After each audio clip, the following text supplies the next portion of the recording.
Hello नमस्कार दोस्तों, स्वागत है आपके अपने YouTube channel DS Rajput education में। तो साथियों, आज आप लोग देखेंगे बाल मनोविज्ञान का प्रैक्टिस सेट पेपर, जिसमें कि आपके 30 महत्वपूर्ण क्वेश्चन आज आप लोग देखने वाले हैं। तो आशा करता हूं आप लोग वीडियो को शुरू से अंत तक जरूर देखेंगे। और जो भी हमारे भाई बहन पहली बार यूट्यूब चैनल पर विजिट कर रहे हैं, अगर उनको वीडियो पसंद आए तो लास्ट में ज़रूर वीडियो को लाइक कर दें और चैनल को ज़रूर सब्सक्राइब कर लें। और साथियों, ध्यान रखना, आप लोगों को हर एक क्वेश्चन का आंसर भी कमेंट करते हुए चलना है, ठीक है। तो आप लोग करेंगे तभी आपको अपनी तैयारी का पता भी चलेगा, इसलिए आप लोग हर एक क्वेश्चन का आंसर देने की कोशिश करते चलिएगा, ठीक है। तो पहला क्वेश्चन देखते हैं, पहले क्वेश्चन से स्टार्ट करते हैं। 30 क्वेश्चन देखेंगे अपन, और ये बाल मनोविज्ञान का प्रैक्टिस सेट पेपर है, जो कि आपका UP TET, C TET, super TET, REET, TGT, PGT, इन सभी परीक्षाओं में आपसे ये क्वेश्चन आंसर पूछे जाते हैं। तो पहला क्वेश्चन देखते हैं, शिशुओं में पर्यावरणीय वचन से विशेषकर संस्थानीकरण में सबसे कम मंदित होने वाला क्षेत्र होता है। तो क्या होता है, आप लोग बताइएगा दोस्तों। तो इसमें पूछा जा रहा है कि शिशुओं में जो पर्यावरणीय वचन है, विशेषकर संस्थानीकरण में सबसे कम मंदित होने वाला क्षेत्र जो होता है वो कौन सा होता है। तो साथियों, आपको पता होगा जो आपका संवेगात्मक विकास है, ये तो होता है, ठीक है। नेक्स्ट है आपका बौद्धिक विकास, तो बौद्धिक विकास भी उनमें शिशुओं में होता है। नेक्स्ट है सामाजिक विकास, तो ये भी उसमें पाया जाता है। लेकिन जो सबसे कम मंदित होने वाला क्षेत्र पूछा जा रहा है, तो मंदित होने वाला जो क्षेत्र होगा वो पेशीय विकास होगा, ठीक है। तो आपका फोर्थ ऑप्शन जो है वो आपका राइट आंसर हो जाएगा। नेक्स्ट क्वेश्चन देखते हैं, बालक में नैतिकता का विकास चरणबद्ध तरीके से होता है, ये कथन किस महोदय का है। तो आप लोग बताइएगा, एरिक्सन का है, कोहलबर्ग का है, बंडूरा का है, या फिर फ्राइड का है। तो किसका कथन है साथियों, आप लोग बताते चलिएगा। तो ये है आपका कोहलबर्ग का, ठीक है। तो आपका सेकंड ऑप्शन राइट आंसर हो जाएगा। नेक्स्ट क्वेश्चन देखते हैं, दीर्घकालिक स्मृति बहुत हद तक किसके सहयोग से पूर्ण होती है। तो संकलित अभ्यास, रटंत अभ्यास, अर्थपूर्ण अधिगम, वितरित अभ्यास। तो इसका क्या राइट आंसर हो जाएगा। तो दीर्घकालिक जो स्मृति होती है वो बहुत हद तक किसके सहयोग से पूर्ण होती है, तो वो होती है अर्थपूर्ण अधिगम से, ठीक है। तो तीसरा ऑप्शन आपका राइट आंसर हो जाएगा। इसके बाद नेक्स्ट क्वेश्चन देखते हैं, नए छात्रों को स्कूल के वातावरण में समायोजित करने हेतु सर्वाधिक आवश्यकता होती है। तो नए छात्र जो स्कूल के वातावरण को समायोजित करते हैं, उनके लिए सर्वाधिक आवश्यकता किस चीज़ की होती है, शैक्षिक निर्देशन की, पाठ्यक्रम में परिवर्तन की, खेल के मैदान की, या किसी संबंधी छात्र की। तो इसका क्या राइट आंसर हो जाएगा। तो जो सर्वाधिक वातावरण में समायोजित करने की सर्वाधिक आवश्यकता होती है, तो वो शैक्षिक निर्देशन में उसको आवश्यकता होती है, इसलिए आपका पहला ही ऑप्शन जो है वो राइट आंसर हो जाएगा। नेक्स्ट क्वेश्चन देखते हैं, मानसिक रूप से अस्वस्थ बच्चे के लिए लाभकारी है। तो एक अस्वस्थ जो बच्चा है उसके लिए लाभकारी क्या होगा, शैक्षिक प्रशासन होगा, नैदानिक मनोविज्ञान होगा, व्यवहारिक मनोविज्ञान होगा, या शिक्षा मनोविज्ञान होगा। तो क्या हो जाएगा। तो साथियों, शैक्षिक प्रशासन तो ये नहीं होना चाहिए, ठीक है। इसके बाद है आपका नैदानिक मनोविज्ञान, तो ये आपका राइट आंसर हो जाएगा। व्यवहारिक मनोविज्ञान नहीं होगा और शिक्षा मनोविज्ञान भी नहीं होगा। तो आपका राइट आंसर क्या होगा, नैदानिक मनोविज्ञान, ठीक है। नेक्स्ट क्वेश्चन, बालक के शैक्षिक विकास के मापन हेतु सर्वाधिक आवश्यक है, क्या हो जाएगा आवश्यक। बालक के शैक्षिक विकास के मापन हेतु सर्वाधिक आवश्यक क्या होगा, उनकी प्रगति, उनकी ज्ञान क्षमता, उनकी जीवन शैली, या उनकी शारीरिक बनावट। तो क्या हो जाएगा इसका राइट आंसर। तो बालक के जो शैक्षिक विकास के मापन हेतु सर्वाधिक जो आवश्यक होती है, वो उनकी ज्ञान क्षमता आवश्यक होती है। उनके पास कैसा ज्ञान है, किस प्रकार से वो किसी चीज़ को कैच कर पाते हैं, कितनी उनमें बौद्धिक क्षमता है, क्या उनकी बुद्धि लब्धि है, ठीक है। तो यही आपका जो है वो राइट आंसर हो जाएगा कि उनकी ज्ञान की क्षमता सर्वाधिक आवश्यक होती है। नेक्स्ट क्वेश्चन देखते हैं, 7 नंबर क्वेश्चन है, जॉन पियाजे के संज्ञानात्मक विकास के सिद्धांत के अनुसार किस अवस्था में बालक परिकल्पनात्मक ढंग से समस्याओं पर विचार कर सकता है। तो पियाजे ने 4 अवस्थाएं बताई हैं, अमूर्त संक्रियात्मक अवस्था, मूर्त संक्रियात्मक अवस्था, पूर्व संक्रियात्मक अवस्था और इंद्रिय जनित गामक अवस्था। तो ये अगर क्वेश्चन पूछा जाए कि 4 अवस्थाओं का जो वर्णन किया है वो किसने किया है, ठीक है, ऑप्शन दे दिया जाए कोहलबर्ग, जीन पियाजे, थार्नडाइक या आपका अरस्तु। तो इसमें से आपको आंसर क्या टिक करना है, पियाजे करना है। ठीक है, अब ये पूछ रहा है कि किस अवस्था में बालक परिकल्पनात्मक ढंग से समस्याओं पर विचार कर सकता है। तो इसका राइट आंसर आपको देना है अमूर्त संक्रियात्मक अवस्था। ठीक है, तो आपका पहला ही ऑप्शन जो है वो राइट आंसर हो जाएगा। नेक्स्ट क्वेश्चन देखते हैं, निम्न में से क्या प्रगतिशील शिक्षा का वास्तविक लक्ष्य होता है।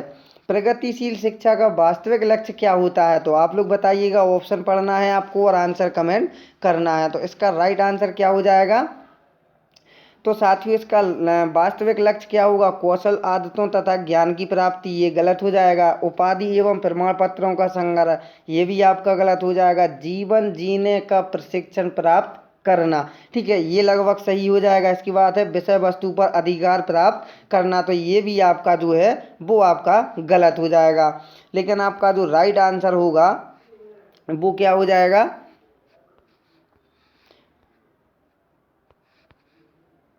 वो क्या राइट आंसर हो जाएगा, जीवन जीने का प्रशिक्षण प्राप्त करना। तो आपका जो थर्ड ऑप्शन है जो आपका राइट आंसर हो जाएगा। नेक्स्ट क्वेश्चन देखते हैं।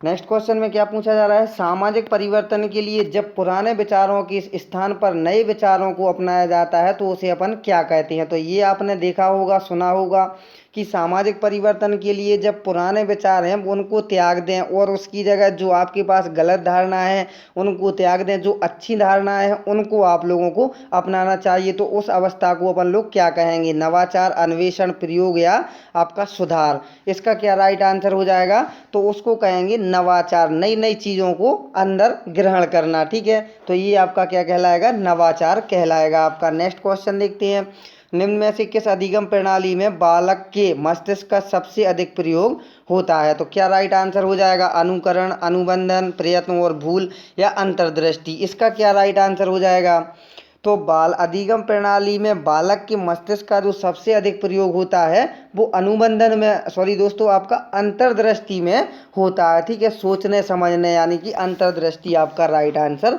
हो जाएगा, फोर्थ ऑप्शन। नेक्स्ट क्वेश्चन देखते हैं, एक शिक्षक होने के नाते आप कक्षा शिक्षण के दौरान निम्न में से किन बालकों से प्रश्न पूछना पसंद करोगे। तो इसका क्या राइट आंसर हो जाएगा, सबसे कमजोर बालकों से, औसत दर्जे के बालकों से, या फिर पढ़ाई में तेज बालकों से, या सभी बालकों से। तो इसका क्या राइट आंसर हो जाएगा, तो शिक्षक होने के नाते आप शिक्षण के दौरान किन बालकों से प्रश्न पूछना पसंद करेंगे, आप लोग सभी बालकों से प्रश्न पूछना पसंद करेंगे, चाहे वो सबसे कमज़ोर बालकों से हो, चाहे वो औसत दर्जे के बालक हों, चाहे पढ़ाई में तेज वाले बालक हों, या किसी भी प्रकार के बालक हों। आपको शिक्षा समावेशी के अंतर्गत देना है, सबको शिक्षा बराबर देना है, इसलिए आपको हर एक छात्र से प्रश्न पूछना चाहिए और किसी के साथ कोई भी भेदभाव नहीं करना चाहिए, चाहे वो होशियार हो या चाहे वो पढ़ाई में कमजोर हो। ठीक है, तो इसका जो राइट आंसर होगा वो सभी बालकों से आपको प्रश्न पूछना चाहिए। नेक्स्ट क्वेश्चन देखते हैं, निम्न में से क्या एक अच्छी पाठ्य पुस्तक के गुण हैं। तो एक अच्छी पाठ्य पुस्तक के गुण क्या होना चाहिए, ऊपरी साज सज्जा होना चाहिए, तो ये आपका गलत हो जाएगा। ठीक है, नेक्स्ट है आपका उपर्युक्त उदाहरण द्वारा विषय वस्तु प्रस्तुत करना। कम दाम, ये आपका गलत हो जाएगा। उचित भाषा, ये भी आपका गलत हो जाएगा। जो सही होगा वो उपयुक्त उदाहरण द्वारा विषय वस्तु प्रस्तुत करना, ये आपका सेकंड ऑप्शन जो है वो राइट आंसर हो जाएगा। नेक्स्ट क्वेश्चन देखते हैं, बालकों में सतत मूल्यांकन करने का मुख्य उद्देश्य है। तो बालकों में सतत मूल्यांकन करने का मुख्य उद्देश्य क्या होता है, ये क्वेश्चन आपको साथियों कई बार बता दिया गया है, पढ़ा दिया गया है, समझा दिया गया है। ठीक है, अगर आप लोगों को पता है तो आप लोग इसका आंसर जल्दी से बताइएगा कमेंट बॉक्स में। ठीक है, ये क्वेश्चन साथियों आपको लगभग हर बार क्वेश्चन पूछा जाता है, मूल्यांकन से संबंधित एक क्वेश्चन। ठीक है, तो इसका जो सतत मूल्यांकन का जो उद्देश्य होता है वो शिष्यों व अध्यापकों की कमजोरियों का पता लगाना, ये भी आपका राइट हो जाएगा। छात्र तथा अध्यापक को कठिन परिश्रम करने के लिए अभिप्रेरित करना, तो ये भी आपका राइट हो जाएगा। छात्रों के अधिगम स्तर को उठाना, ये भी आपका राइट आंसर हो जाएगा। यानी कि उपरोक्त जो ऑप्शन सभी हैं वो आपका राइट आंसर हो जाएगा। ठीक है, यानी कि फोर्थ ऑप्शन आपका राइट आंसर हो जाएगा। नेक्स्ट क्वेश्चन, निम्न में से क्या दैनिक मूल्यांकन के लाभ हैं। तो दैनिक मूल्यांकन के क्या लाभ हो सकते हैं, बालकों का ध्यान केंद्रित करना, बालकों की तात्कालिक शैक्षिक स्थिति का पता लगाना, कक्षा को अधिकाधिक तंग करना, या फिर आपका है शिक्षक द्वारा अपने कर्तव्य का मूल्यांकन करना। क्या राइट आंसर होगा? तो साथियों दैनिक मूल्यांकन से जो लाभ होता है, जो आपने पढ़ाया है बच्चों को, उसका पता लगाया जा सके। यानी कि अपन लोग कह सकते हैं कि बालकों की तात्कालिक जो स्थिति होती है, शैक्षिक स्थिति, उसका पता लगाया जा सकता है दैनिक मूल्यांकन से। ठीक है, तो आपका सेकेंड ऑप्शन में आपको दिखाई दे रहा होगा, यही आपका ऑप्शन राइट आंसर हो जाएगा। नेक्स्ट क्वेश्चन, बच्चों के प्रति अध्यापक का मुख्य लक्ष्य क्या है? तो बच्चों के प्रति एक अध्यापक का मुख्य लक्ष्य क्या होना चाहिए? परीक्षा में बालकों को पास कराना, ये नहीं हो सकता है। ठीक है, इसके बाद है बालकों को अनुशासन प्रिय बनाना, क्या हो सकता है ये? आप लोग बताइएगा। ठीक है, बालकों की प्रतिभा का विकास करना या बालकों में सामाजिक भावना पैदा करना। तो साथियों आपको इन दो ऑप्शनों में डाउट लग रहा होगा, लेकिन आपको जो राइट आंसर होगा वो उसको बच्चों के जो प्रति अध्यापक का जो मुख्य लक्ष्य होता है, बालकों की प्रतिभा का विकास करना होता है, उनके अंदर को जगाना, उनको बतलाना कि आप क्या कर सकते हैं। ठीक है, यानी कि प्रतिभा का विकास करना, यानी कि आपका थर्ड ऑप्शन जो है वो राइट आंसर हो जाएगा। तो चलते हैं नेक्स्ट क्वेश्चन की ओर। नेक्स्ट क्वेश्चन देखते हैं, जब कोई बालक किसी कार्य को अपनी इच्छा से करता है तो उसे कहा जाता है? तो उसको क्या कहेंगे अपन? जब कोई बालक है किसी कार्य को अपनी इच्छा से करे तो उसको व्यक्तिगत प्रेरणा कहेंगे, सामाजिक प्रेरणा, आंतरिक प्रेरणा या फिर सकारात्मक प्रेरणा? तो क्या हो जाएगा इसका राइट आंसर? तो साथियों जैसा कि आपने देखा होगा, व्यक्तिगत ये अपने अंदर अपनी हो सकती है प्रेरणा। ठीक है, सामाजिक ये समाज के द्वारा, सकारात्मक यानी कि इसका सभी को मिला जुला कर हो जाएगा आपका। लेकिन जो अपनी इच्छा से कार्य करता हो उसको क्या कहेंगे? जो अंदर से इच्छा होती है, यानी कि आंतरिक, अंदर से प्रेरणा मिलती है कि हमें ऐसा कार्य करना चाहिए, ये कार्य अच्छा होता है, ये कार्य गलत होता है, इसलिए आपको आंतरिक प्रेरणा आपकी वो कहलाएगी। ठीक है, तो आपका थर्ड ऑप्शन जो है वो राइट आंसर हो जाएगा। नेक्स्ट क्वेश्चन देखते हैं, कक्ष में शिक्षण प्रक्रिया के दौरान अनुशासन भंग होने की संभावना रहती है? यदि कब रहती है? ऑप्शन पढ़िएगा, आंसर दीजिएगा। कब रहती है? कक्षा में बालकों की संख्या आवश्यकता से अधिक हो, तो ये भी एक कारण हो सकता है। बालकों की व्यक्तिगत विभिन्नताओं पर ध्यान नहीं दिया जाए, ये भी आपका अनुशासन भंग होने की स्थिति हो सकती है। शिक्षक का पढ़ाने का ढंग संतोषजनक ना हो, तो ये तो 100% हो सकती है, यानी कि तीनों ऑप्शन आपके राइट हो जाएंगे। ऑप्शन जो सही होगा वो उपरोक्त सभी आपका ऑप्शन राइट हो जाएगा। नेक्स्ट क्वेश्चन देखते हैं, मैस्लो के अनुसार प्राथमिक स्तर पर एक बालक की सबसे महत्वपूर्ण आवश्यकता है? क्या हो जाएगी? बताइएगा जल्दी से, सरल क्वेश्चन है। तो साथियों बालक की सबसे महत्वपूर्ण आवश्यकता क्या है? शारीरिक आवश्यकता है, यानी कि सेकेंड ऑप्शन आपका राइट आंसर हो जाएगा। नेक्स्ट क्वेश्चन, विद्यालयी वातावरण में अधिगम का उद्देश्य है? अधिगम का उद्देश्य क्या होता है? अधिगम यानी लर्निंग, लर्निंग यानी कि सीखना, तो सीखने का वातावरण में अधिगम का उद्देश्य क्या होता है? शिक्षा को त्रिमुखी प्रक्रिया के रूप में स्वीकारना, बालकों के छिपे गुण विकसित करना या सार्थक तथा उद्देश्यपूर्ण अधिगम संपन्न कराना? तो क्या हो जाएगा इसका राइट आंसर? तो ये आपके सारे के सारे ऑप्शन राइट आंसर हो जाएंगे, उपरोक्त सभी। ठीक है, नेक्स्ट क्वेश्चन, समावेशी शिक्षा में शिक्षक की सबसे कम महत्वपूर्ण विशेषता कौन सी है? तो अभी हमने आपको बताया था समावेशी शिक्षा में ना तो किसी के साथ भेदभाव किया जाता है, सबको शिक्षा एक समान। ठीक है, लेकिन कौन सी विशेषता है जो सबसे कम महत्वपूर्ण है, ये आपसे पूछा जा रहा है। तो आप लोग बताइए इसका राइट आंसर जल्दी से। तो इसका जो राइट आंसर होगा वो शिक्षक का सामाजिक और आर्थिक स्तर सबसे कम विशेषता वाला समावेशी का क्षेत्र हो जाएगा। ठीक है, तो फोर्थ ऑप्शन आपका राइट आंसर हो जाएगा। नेक्स्ट क्वेश्चन, निम्न में से क्या संवेगों की विशेषता है? तो संवेगों की क्या विशेषता हो सकती है? तीव्रता, व्यापकता, व्यक्तिकता या फिर ये सभी? तो क्या हो जाएगा इसका राइट आंसर? संवेगों की जो विशेषता होती है, तीव्रता होती है, व्यापकता होती है और व्यक्तिकता भी आपकी होती है। तो ये सभी आपका ऑप्शन जो है वो राइट आंसर हो जाएगा। नेक्स्ट क्वेश्चन देखते हैं, बालक में चिंतन करना किस प्रकार की प्रक्रिया है? तो बालक में चिंतन करना किस प्रकार की प्रक्रिया है? पारिवारिक, शारीरिक, ज्ञानात्मक या क्रियात्मक? तो क्या राइट आंसर हो जाएगा? तो साथियों इसका जो बालक में चिंतन करना जो किस प्रकार की प्रक्रिया है, ना तो आपकी पारिवारिक है। बालक चिंतन कब करेगा? आप लोग भी बता सकते हैं, जब उसमें अंदर सोचने समझने की क्षमता होगी, अच्छे बुरे का उसको पता होगा कि कौन सी चीज़ अच्छी है कौन सी बुरी है, यानी कि उसके पास ज्ञान होगा तब। ठीक है, तो ज्ञानात्मक प्रक्रिया आपका राइट आंसर होगा, ज्ञानात्मक। नेक्स्ट क्वेश्चन है आपका, बच्चों की सामाजिकरण में शिक्षक की भूमिका होती है। तो बच्चों की सामाजिकरण में शिक्षक की भूमिका क्या होती है? तो साथियों इसका जो राइट आंसर होगा उनका बौद्धिक विकास करना। ठीक है, तो बच्चों में सामाजिकरण में शिक्षक की भूमिका होती है उनके बौद्धिक का विकास करना। नेक्स्ट क्वेश्चन देखते हैं। नेक्स्ट क्वेश्चन में क्या पूछा जा रहा है, निम्नलिखित में से कौन सा मुख्य रूप से आनुवंशिकता संबंधी कारक है? तो आनुवंशिकता संबंधी कारक आपको बताना है। आँखों का रंग, सामाजिक गतिविधियों में भागीदारिता, समकक्ष व्यक्तियों के समूह के प्रति अभिवृत्ति या चिंतन पैटर्न। क्या हो जाएगा इसका राइट आंसर? तो आनुवंशिकता जो संबंधी है कारक वो हो जाएगा चिंतन पैटर्न। ठीक है, नेक्स्ट क्वेश्चन, निम्न में से कौन सा बालक बौद्धिक दृष्टि से भिन्न है? शैक्षिक रूप से पिछड़ा बालक, सृजनात्मक बालक, प्रतिभावान बालक या फिर आपका वांछित बालक। तो बौद्धिक दृष्टि से भिन्न कौन सा बालक है वो आपको बतलाना है। तो बौद्धिक दृष्टि से जो भिन्न होगा वो हो जाएगा वांछित बालक। ठीक है, तो वांछित बालक होगा बौद्धिक दृष्टि से भिन्न। नेक्स्ट क्वेश्चन, शिक्षा शास्त्र में गणित संबंधी समस्या को कहा जाता है। एक क्वेश्चन बहुत ही कई बार आपसे पूछा जाता है। ठीक है,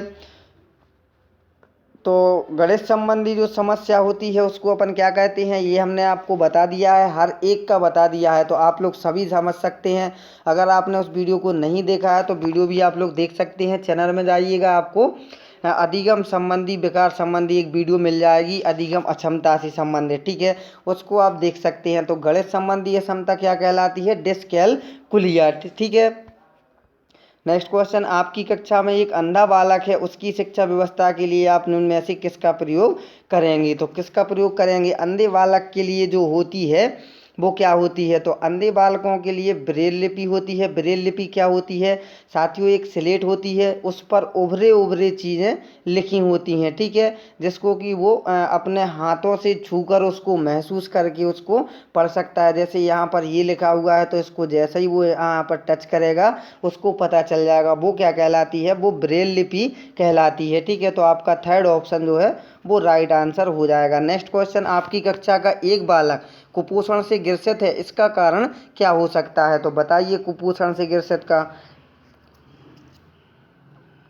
तो साथियों इसका जो राइट आंसर होगा कुपोषण से यानी कि भोजन में पोषक तत्वों का अनुचित अनुपात, ये राइट आंसर है। खाने में विटामिन की कमी, ये भी एक कारण हो सकता है कुपोषण का। खाने में स्वच्छता की कमी, तो ये भी आपका मुख्य कारण हो सकता है। तो इसका राइट आंसर होगा उपरोक्त सभी। नेक्स्ट क्वेश्चन देखते हैं, वे बालक जो अपनी बुद्धि तथा कल्पना से नवीन वस्तु का सृजन या निर्माण करते हैं ऐसे बालक कहलाते हैं प्रतिभाशाली, असाधारण छात्र, सृजनात्मक छात्र या अपराधी। क्या कह रहा है? वे बालक जो अपनी बुद्धि और कल्पना से नवीन वस्तु का सृजन या निर्माण करते हैं ऐसे बालक आते हैं। तो ऐसे बालक आप लोग भी बता सकते हैं कि कौन से बालक आते हैं।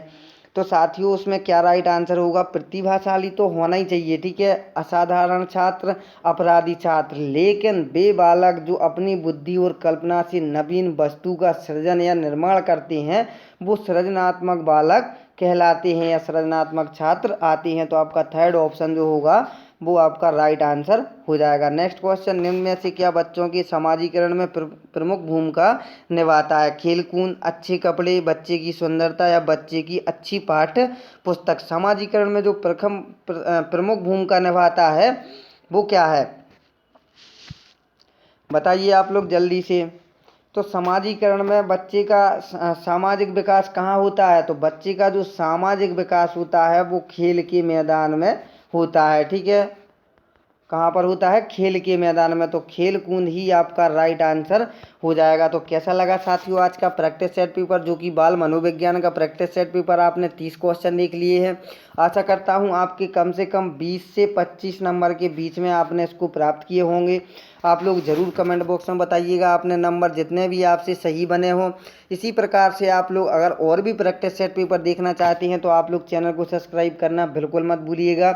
नीचे यहाँ पर लिखा दिख रहा होगा, वीडियो के नीचे सब्सक्राइब लिखा हुआ रेड अक्षरों में, उसको जैसे ही आप लोग टच करेंगे ब्लैक हो जाएगा और साथ में एक बेल आइकन आएगा, उसको भी आप लोग ऑल नोटिफिकेशन पर क्लिक करके ज़रूर प्रेस कर लें ताकि नई नई वीडियो आप लोग देख सकें और जैसे ही कोई वीडियो अपलोड हो उसका नोटिफिकेशन आपके पास पहुँच जाए। ठीक है, तो वीडियो पसंद आई हो तो वीडियो को लाइक कर दें। कोई आपको प्रॉब्लम है तो आप लोग हमें कमेंट बॉक्स में अपनी समस्या को बता सकते हैं। तो चलते हैं साथियों, मिलेंगे नेक्स्ट वीडियो में।